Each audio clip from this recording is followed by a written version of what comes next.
Crypto Rasputin here, and today we're going to talk about something that's relevant in this late November of year zero, 2020, as the bull market is going.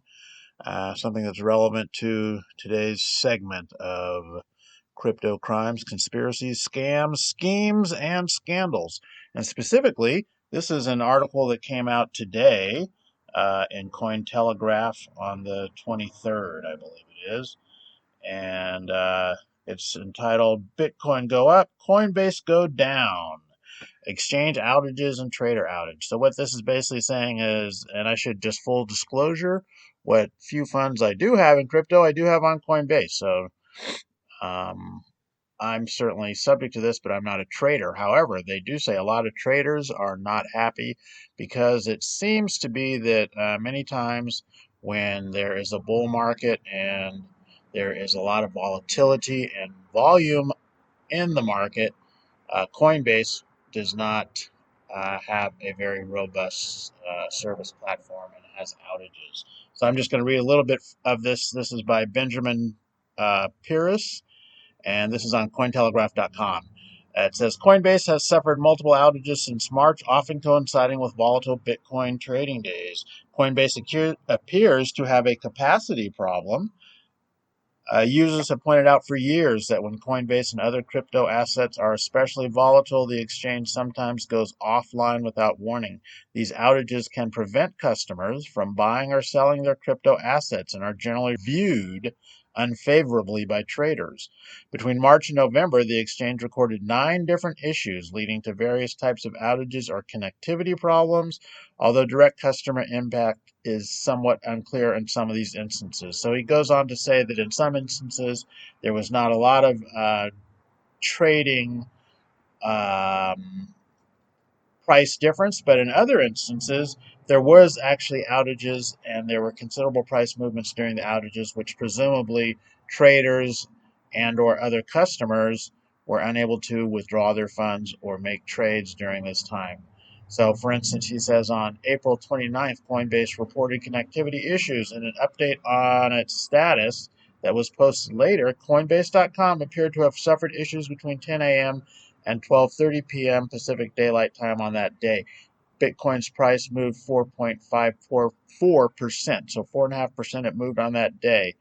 Cointelegraph previously reported on platform difficulties seen on that day. So here on March 9th, they're saying there was another difficulty.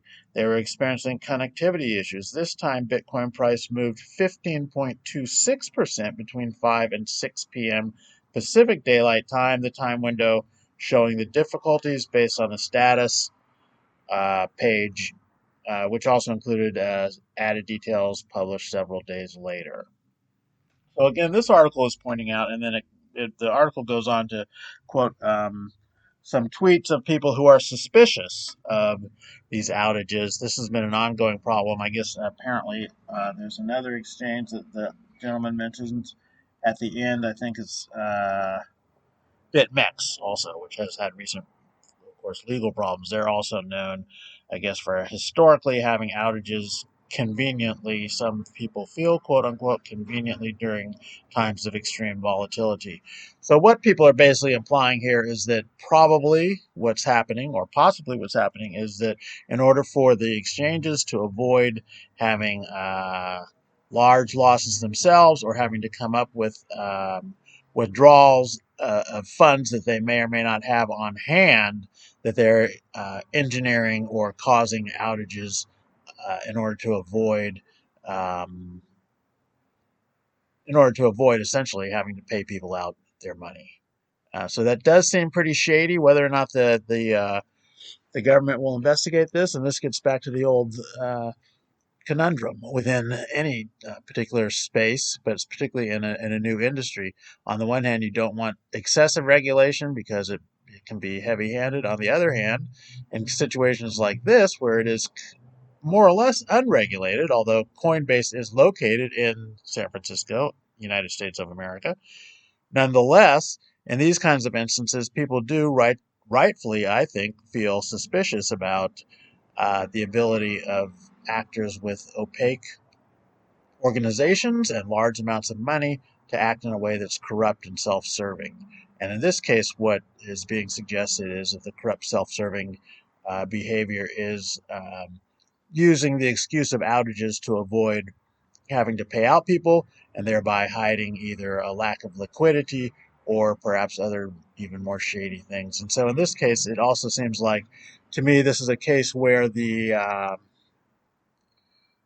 exchange or people within the crypto space become in fact their own private sovereign organizations, which in turn can also engage in a similar sort of fractional banking scenario or scheme where they actually know that unless there's an immediate run on all of their funds, they can actually leverage a considerable amount of what they have on hand and loan it out and or utilize it for their own purposes, for their own self-interest, and it will not actually all be called. So what they're essentially doing possibly in these cases is, in order to avoid situations of volatility where in fact they may have excessive calls compared to the amount of crypto that they have on hand, they conveniently have an outage until the market conditions that were causing the stresses on their organization pass, and then the computers go up.